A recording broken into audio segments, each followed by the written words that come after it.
everybody, welcome to our latest webinar. We're joined today by Alisha, that you may know. Hello. Hi Hello, Alisha, I'm Alicia. nice to see Hi, you. Laura. We're also joined Nice by to see you Madhu. too. Hi Uh, everyone. Hi Hi Laura, hi Madhu. and Alisha. And we've got a special guest today. We've got Hannah. Hannah's an OSCE trainer. Welcome, Hannah. Hi, welcome everyone. Thank you, Hannah. Nice to see Hello, you. welcome, Anna. So let's talk about OSCE because there's going to be some changes that are coming up in September.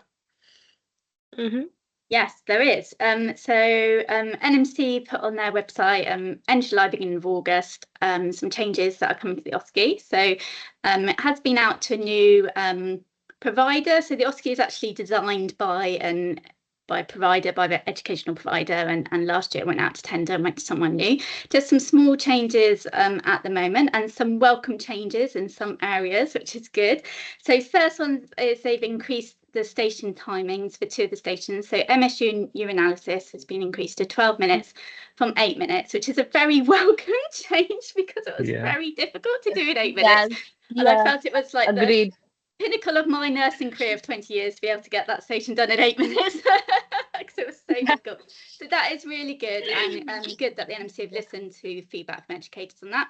And they've also increased the fluid balance, which is on the written stations, from 12 minutes to 14 minutes, which again is a really good move, because sometimes we naturally make an error and there's not always time. You recognise it, but not always time to go back and complete it, and then you get an automatic fail, which is sad. So those two are good changes.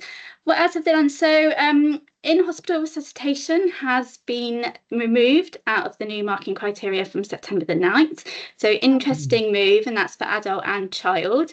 However, the NMC, I did email them about this actually directly just to confirm, because I was surprised that it had gone, but it has, to say that it has temporarily been removed, but all stations are subject to coming back in again. So and they also always advocate that holistic approach to your training and being prepared to do any skill and procedure, which is kind of what I do with my training as well, is to make sure you're not just kind of learning for the test, but learning so you understand these skills. And basic life support is obviously a really key skill when you're nurses in the UK, because you do have your duty of care to stop with someone who's collapsed as well. So I'm going to keep it into my training, so I think it's good to have a little refresh on that anyway, not to lose that skill.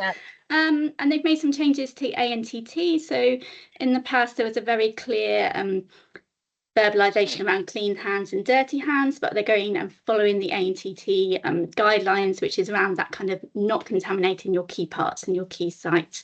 And the other thing they've introduced for child nurses, which is also really good, is the full range of PEWS charts. So PEWS is your Pediatric Early Warning Score charts, and before they just used 2 of the age categories, but there's 4 different charts for different age categories in line with NHS England, so they've brought those in as well. And I think one of the biggest changes, and this will, as more candidates go through on their resits, we'll get more information about this, is that they have said that they would be bringing in different scenarios to test the same skill. So this is to prevent students thinking, oh, I did these medications for this station, I'm just going to learn those medications and go back. And they're trying to get rid of rote learning, which when you just purely memorize what you have to do and go and do the exam. So for resit students after September the 9th, you may have a different type of scenario to test you on that failed skill. So don't assume you're going to go back and have exactly the same paperwork that you had before. And again, we just need to see what changes the test centres do to implement that change. So that's an overview of the main changes. Okay. Oh, thanks, Hannah. Do you guys have anything that you want to ask Hannah about OSCE or anything? Do you know of any of your followers that have got any questions? No, but I had read the guidelines. I saw there was one part regarding the viva. So out there they mentioned that the candidates will be given an opportunity to correct their errors. So the examiner will give them some time to they can just correct if they have committed any errors, but then it's not related to the writing stations, and if it's related to the safety, it will not be considered. But if there's a small minute points that they have missed, it will be considered. So I just wanted to make sure with Hannah, that is it true that they can verbalize it and they can correct the error?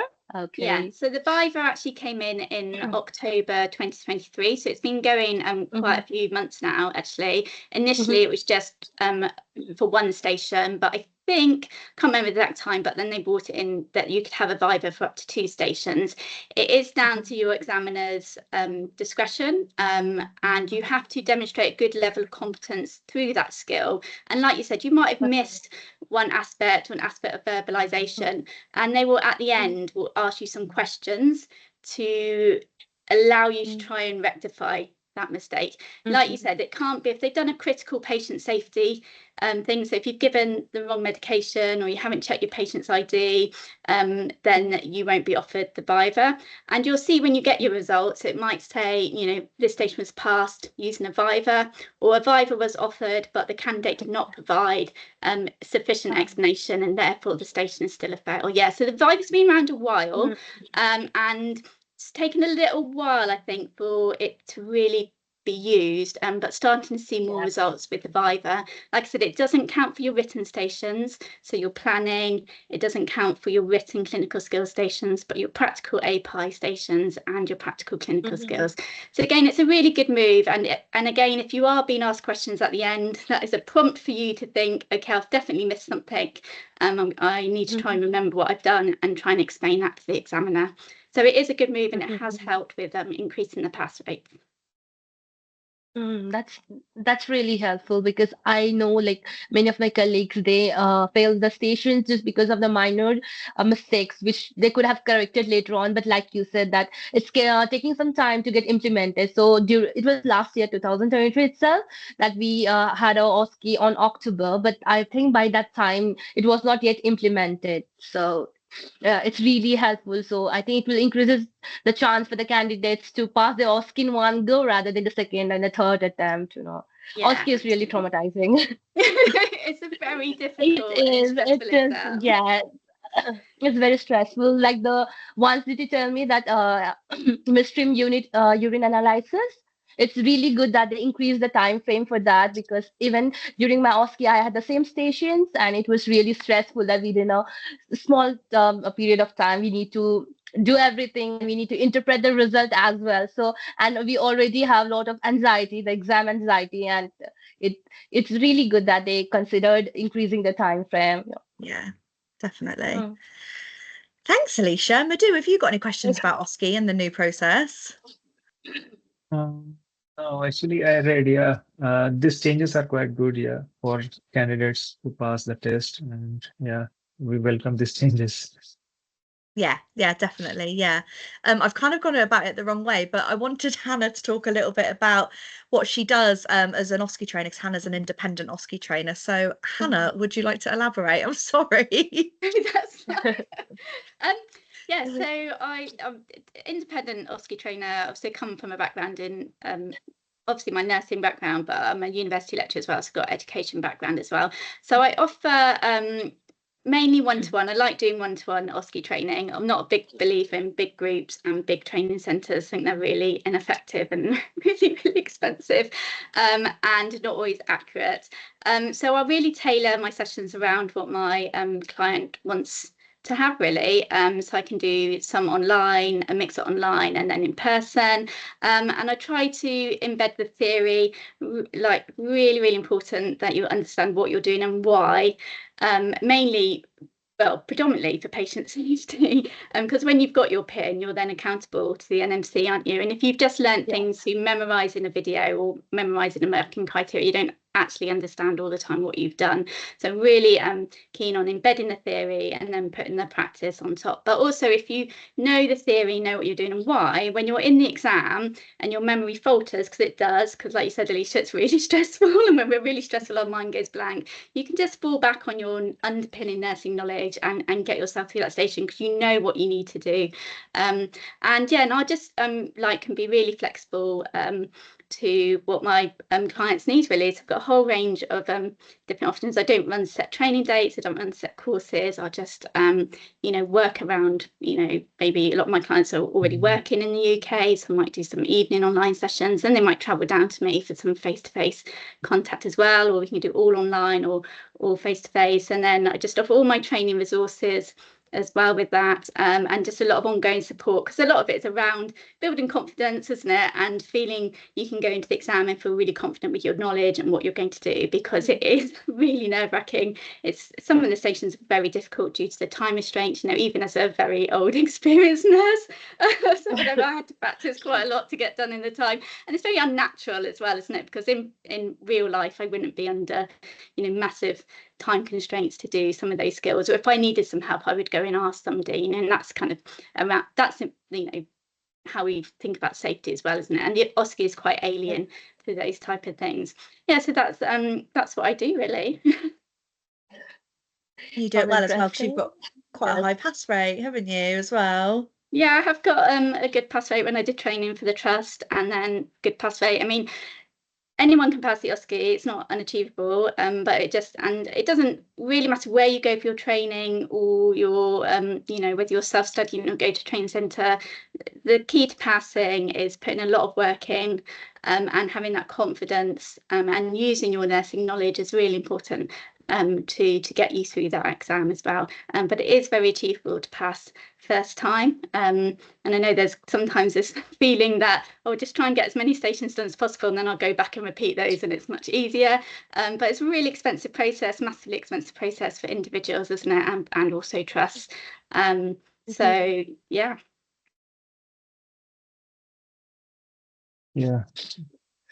It's nice, because lots of candidates who are working as a carer and they want to do OSCE by themselves, so you will be very helpful for them, I think. So definitely those candidates who are watching this video, they will contact you.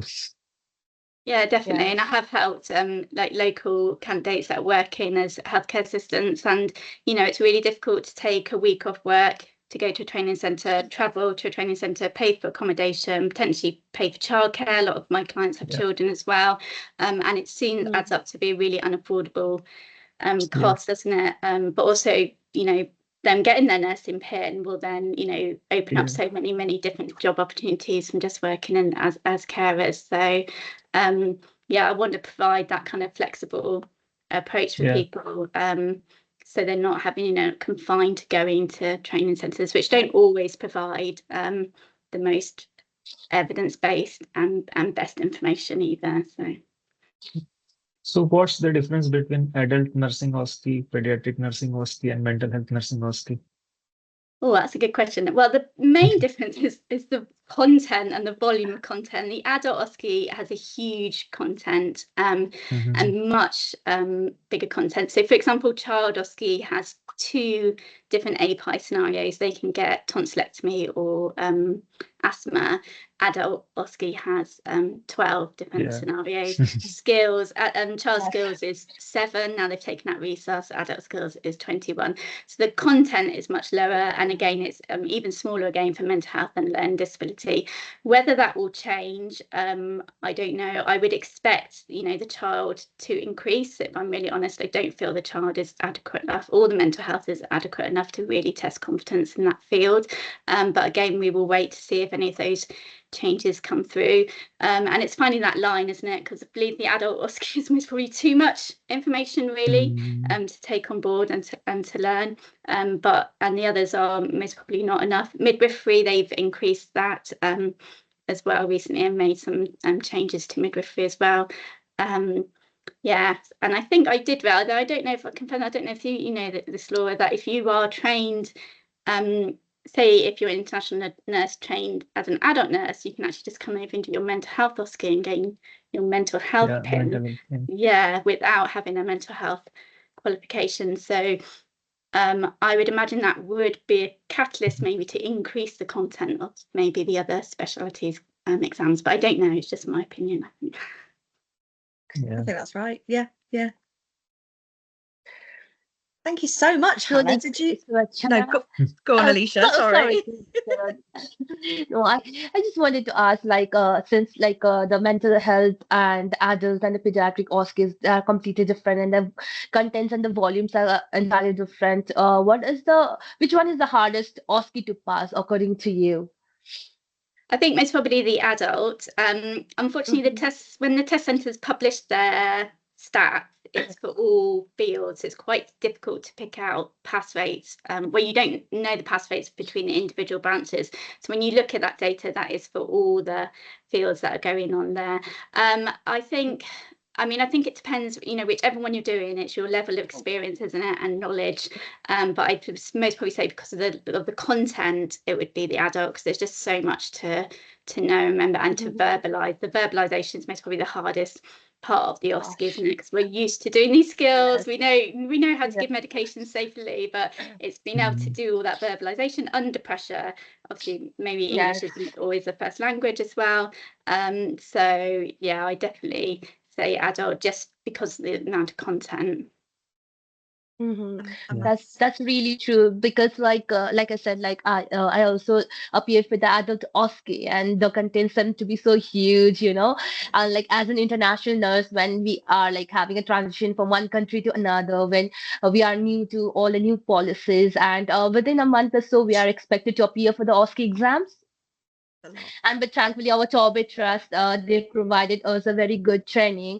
But then yes, unfortunately, like many of my other cohort members were also not able to clear the OSCE, and the viva thing, I guess it was not implemented back then, but I strongly feel like had it been implemented, and even like you said, it's very expensive, the OSCE fees.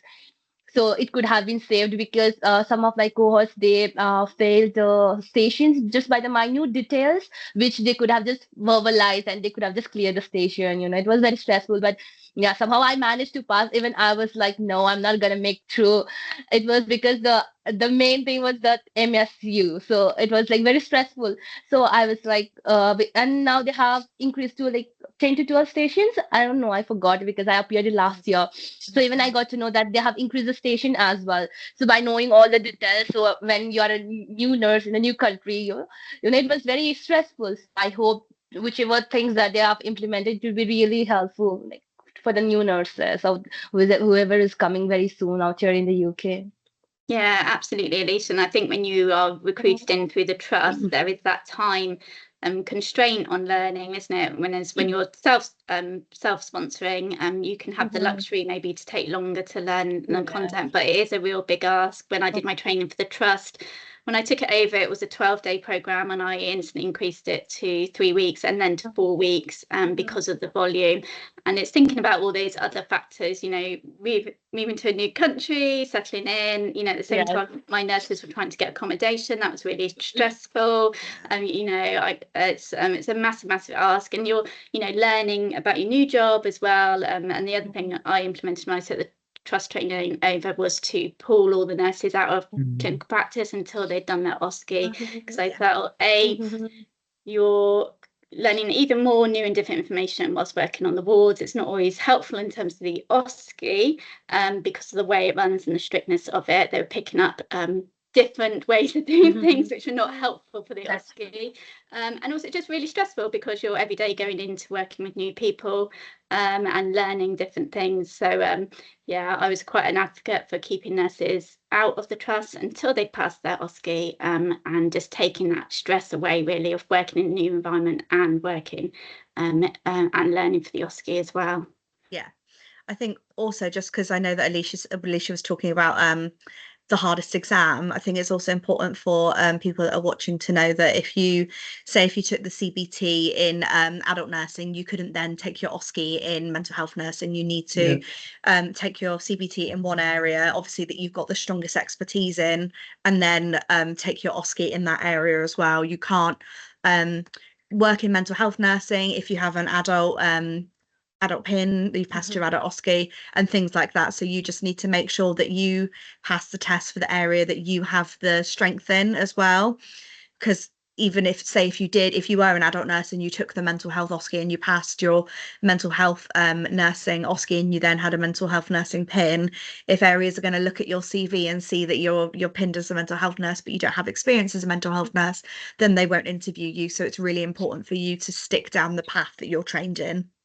Yeah, I think that's really important, Laura, because sometimes it's not just about getting your PIN, it's about your employability and going into jobs, but also feeling, competent and safe into the specialty that you are working in as well. So that is really important. Sometimes there can be a bit of a feel about just getting your PIN, get through the OSCE, get your PIN. But, you know, thinking about that long-term accountability and, you know, your knowledge going into that area as well is really important. Yeah, Very perfect. true. Yes. Thanks, Hannah. It was lovely to see you today. Go on, Madhu. I have one question actually. I have a few friends who have done their masters in India in psychiatry nursing, mental health nursing. But when they came here, they have registered themselves in adult nursing. But now they are adult nurse and they want to have registration with mental health nursing as well. So is it possible for them to have two registrations in UK or? Yeah, you can be dual registered. So they could either, there's two options for them, I suppose. Maybe I don't know what the use is. One, it would be just to sit the mental health test of competence and do it that way and get that dual registration. The other one would be to do a mental health nursing program affiliated with the UK. They'd need to do one like a pre-registration one, so they get the practice hours in order to get their PIN. Sometimes, and I've had a couple of tutoring clients that they've come over and done their masters in nursing, thinking that will get them a PIN, but because the masters are postgraduate, so they're just the theory courses and not linked to placement hours, they don't get their PIN. So that can be just something to be aware of, really. If you are looking at doing university-based study, be really clear if you're doing a course which contains practice hours, which would get you an NMC PIN, or just postgraduate theory-based modules, which will get you the qualification, but not an NMC PIN, okay? So I've worked with a nurse who got her master's over here, but has been working as a healthcare assistant because she didn't realise it didn't come with a PIN as well. It's interesting. Yeah, if they are doing 1 year of masters, then they will not get PIN, I think. And if they're doing 2 years of masters, so they will get PIN. Yeah. Interesting. I think dual registration is really good. I think, definitely if I had my time again, I'd dual register into mental health as well. It's such a huge component of nursing now. When we teach UK nursing, we teach very much across all specialties in the first 2 years, and you can't really separate mental health and physical health any longer. It's very much a combined, and it's such an important skill set because you will deal and look after patients with both physical and mental health conditions all the time. Yeah. Thanks, Hannah. Thank you for joining us today. It was really, honestly, really insightful. I love talking to you because you just have all the knowledge. So thank you for coming. You do. And I'm going to post the links to Hannah's website and Hannah's YouTube channel and everything else in the what's it called? The stream of the YouTube video. I'm not as bloggy as Alisha and Madhu, but I do my best. So I think I have seen Hannah's page on Instagram. I have seen, I think. Oh, thank you, Madhu. Yeah, I think I've seen you as well. Yeah, I'm just slowly building it. I will follow you now. Yeah, just slowly tweaking away about it. But no, I'm not a big influencer or anything like that. No. You just do your thing, yeah. You will be very helpful for those who are working as a carer and they are already in UK and they want OSCE training, because lots of candidates, they are contacting me, are you providing OSCE training? But I provide only OET coaching. I don't provide OSCE training, so I will refer them to you. Yeah, it will be helpful for them. Yeah. Thank you so much. I appreciate that. Thank you. Thanks for coming, Hannah. Really appreciate your insight in the new OSCE. No, that's okay. Thank you. Nice to meet you both, Madhu and Alisha. Yeah, nice to meet you. Bye, lovely. See you later. Bye. Oh, that was so nice. Yes. Sorry, Laura, it's just because the weather outside is really bad, so my Wi-Fi connection keeps going on and off, so I keep getting logged out. No, don't worry. So let's move on quickly. So what questions do you have for me and the team? Same questions. I know, it's it's really frustrating at the moment. We are still waiting for roles from the hospitals that we work with. We're working really hard behind the scenes, and we've got meetings in place, trying to make things work and trying to get more roles basically, but we're still waiting, and even the fact that now we don't have any roles. We're not doing any more interviews until we've got roles, because we've interviewed a fair few people that are obviously waiting for their cause. So we're not going to be interviewing until we have suitable roles, and we've obviously given roles to those who have already got their first offer letter from us. So that's where we are at the moment. We're recruiting sonographers at the moment, but that is not for an NHS trust. That's for a private company, and we're recruiting mental health and learning disability nurses for Devon Partnership Trust in Devon for a new learning disability unit.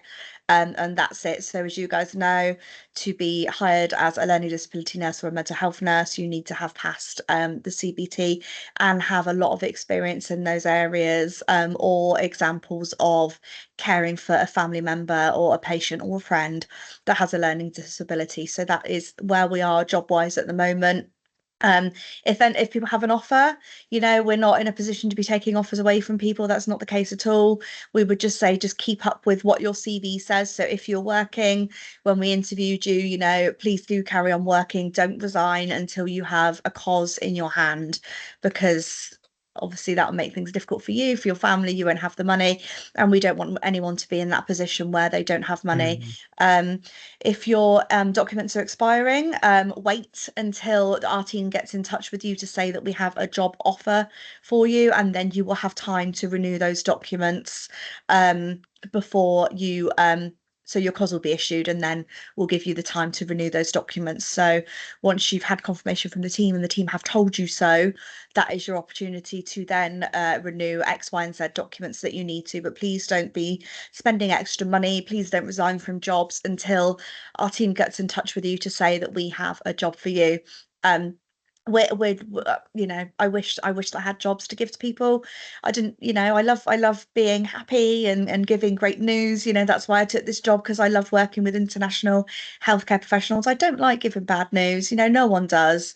But we have to wait. If we had the jobs, then people would be here, but we are unfortunately waiting, and it's very frustrating, and I get it, but we don't have the jobs, so there's nothing I can do. Yeah, Any because other lots of candidates, questions? lots of I candidates were know. asking, like they had interview with Devon like last year, and still they Yeah. are waiting for their COS.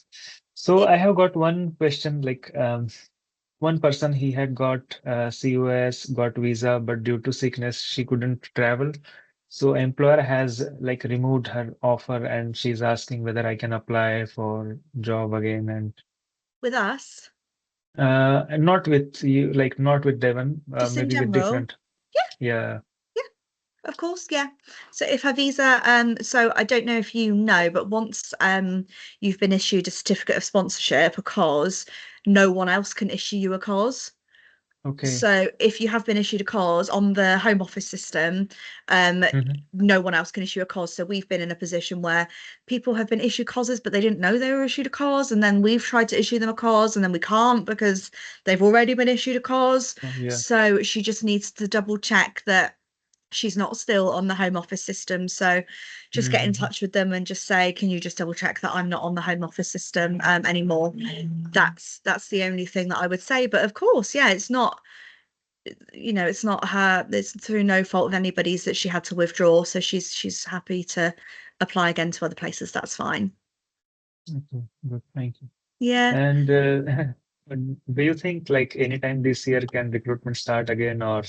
I hope so. I really hope so. But if you'd have said to me at the beginning of the year, when do you think it would start again? I would have said April. New financial year, new money comes in. Yeah. It makes sense, doesn't it? April. I genuinely thought that.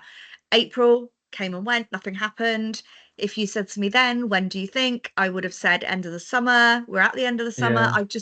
I genuinely don't know, and I can't guess, because if I give a date and I guess and it's wrong again, because I genuinely said April and I was shouting April from the rooftops, I thought it would be April and it wasn't. So I hope it'll be this year. But if it is this year, obviously we're going to be looking at people that we've already offered. So if you haven't had an interview, I'd say it's most likely going to be next year. Hopefully this year if you had already had an interview, but I genuinely don't know. Yeah, it's very difficult question So to Laura, answer. sorry to interrupt.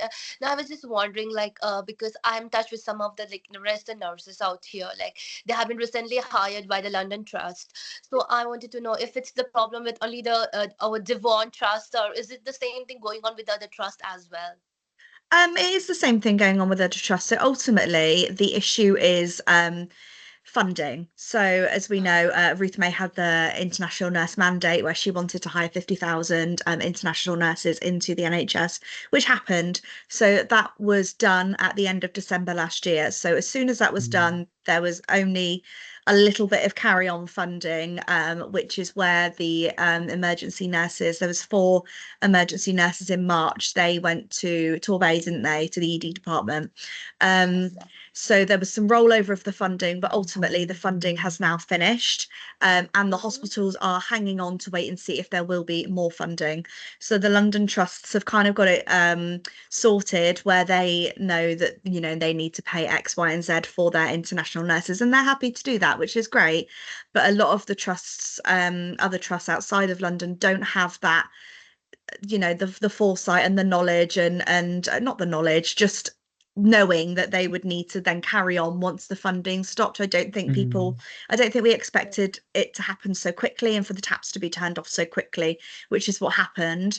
So now a new government is in, we're kind of waiting for them to announce if there will be another batch of funding, and what will happen for the hospitals then to have that funding for international nurses in the future. So that is where we are. We're literally waiting on the government to announce if there will be funding.